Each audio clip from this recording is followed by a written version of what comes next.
Thanks, Gregor. Paul, the coaches always have priority lists of areas you most need to address. What's kind of at the top of your list? We felt that list hasn't changed even after 3. I mean, what we give up from that slot area. And we were good after the first period in Calgary. We were exceptionally good in that game. And then our second period in Toronto, it really got away from us. So we're trying to manage that. That's our challenge for the year is trying to keep those pucks out of the slot shots away from our tenders. We'll go next to Mike McIntyre from the Winnipeg Free Press. Go ahead, Mike. Afternoon, Paul. Obviously, we're not in Ottawa with you, but eyes and ears on the ground say Patrick gave it a bit of a try today and then left early. Was that sort of part of the plan for him to just test it out, or where is he, I guess, potentially for tomorrow night? Yeah, we just wanted to check his movement on the ice. I'm going to list him as doubtful is probably the best way. We'll leave the door open tomorrow. If he comes in, he feels strong in the morning skate. But based on where he's at today, I think doubtful's the proper place to put him. We'll go next to Kelly Moore from CJOB. Go ahead, Kelly. Thanks, Gregor. Paul, you touched on this a little bit on the post-game show, but the decision to go back to the old comfy pair of slippers with Kyle, with Mark and Blake. And Kyle just seemed to be, he's been playing well, but he just seemed to be playing at a whole new level when you reunited him with Scheifele and Wheeler. Yeah, but the driver of that decision wasn't to get those 3 back together. It had more to do with the matchup that Ottawa was looking for. So they had a pretty hard checking matchup on Scheif's line. And what it did is it changed Paul Stastny's line, right? So that's where Norris was coming out. So it was a decision to change the way Paul's line looked. And Kyle is a left winger, so he doesn't move easily to the right side of the ice, where Nikolai can play both sides of the ice. So it was actually not, hey, I'm going to put those 3 guys back together. I was trying to get somewhere, on the road. You don't get that last change. I was trying to get somewhere with the Stastny line. We'll go next to Brian Munns from TSN 1290. Go ahead, Munnsy. Paul, with not having Poolman and DeMello available right now, what's your thought process leading into your lineup and which defenseman you would feel comfortable with in the rematch here against Ottawa tomorrow? Yeah, we got 5 lefties in the lineup, and we've got a couple lefties that are outside looking in.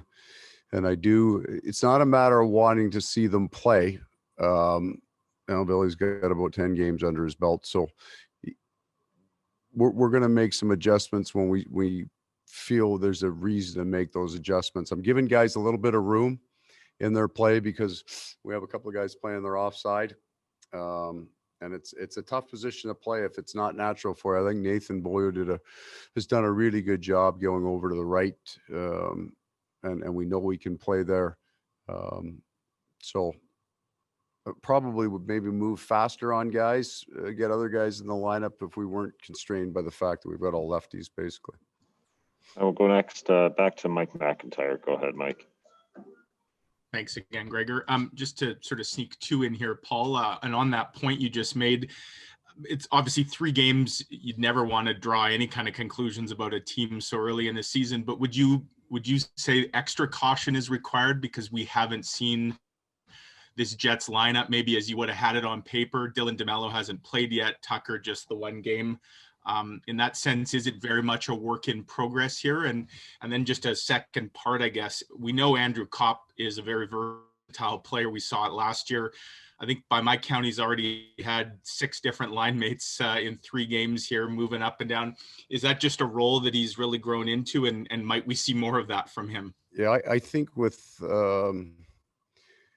Andrew, the offensive part, he's almost a player kind of in reverse of what you typically see. You typically see very offensive players come in and they add defensive awareness to the game. He came in and a lot of times you come in and you have such a strong defensive awareness. His acumen is really good. Not a lot of those players develop their offensive game, but Andrew has, right? You just think of the goal line, the goal he scored in Calgary on the power play. I'm talking about in the bubble, really good hands goal there on his offside. So we think he's really improved in that area. But last night he was going, and he was actually kind of the reason for the line shifting, because and I didn't want to break up Lowry's line. If you think back to the very first shift of the game, we liked it an awful lot. And then the next shift came out and we gave up 6 shots on it. So I was robbing Peter to pay Paul last night, and it worked well.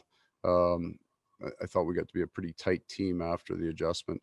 As far as defining team after 3 games or looking the way you want to look, it would be a challenge when you take those 2 right-handed defensemen out to get an assessment of it.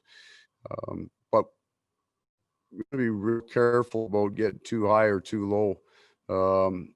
Certainly too low in this condensed schedule, right? You don't have a time for a 2-week, kind of, I don't know if malaise is the right word, but once your confidence goes for a stretch of time, you've got to rebound. You just have to get back playing. So we're 2-1 without now 3 kind of pretty important people out of our lineup, and we've gotten what we thought excellent goaltending for both of them.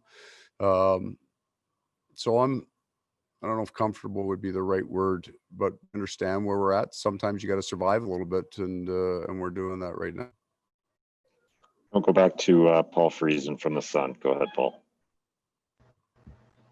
Paul, when do you expect Dylan DeMello to be available to you, and for that matter, Tucker Poolman? So Dylan, we expect him to be available when we get back home. For our next home game against Ottawa. That's the expectation.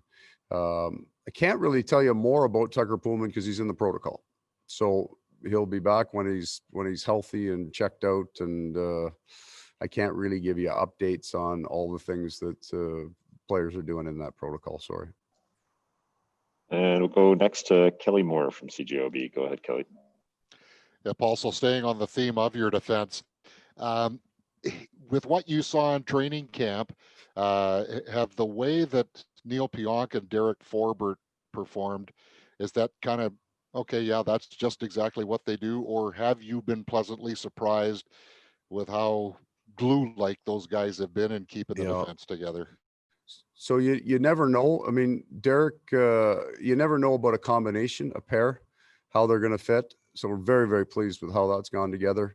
We knew Forbert because we had looked at him for a while, and he's been exactly what you thought. He's killed an awful lot of plays, size, reach. His positioning is real strong. We need that size on our blue line that he brings, that range. But the 2 of them, I think you'll find them both just get better and better. Derek is really, really good at playing the same game every night. And as Neil gets more and more used to him, I think you'll find him getting into holes a little bit more, finding some lanes. So we like what we have in that pair for sure.